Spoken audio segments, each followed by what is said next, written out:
I was so fortunate enough to have Quictent send me this awesome garden bed, and I'm gonna show you how to put it together and how easy it actually is. So let's get started and put it to the test.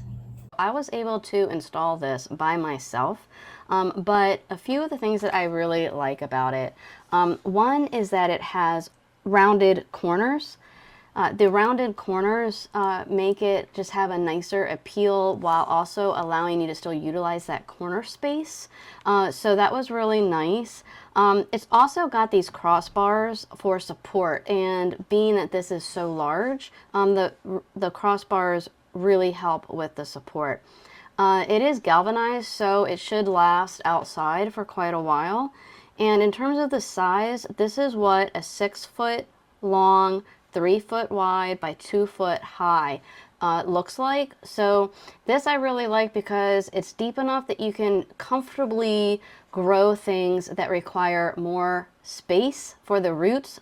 So let's go ahead and get started. I was able to set up this raised bed on my own. It took me a little over an hour and a half, but even though it took that long, it was actually really easy.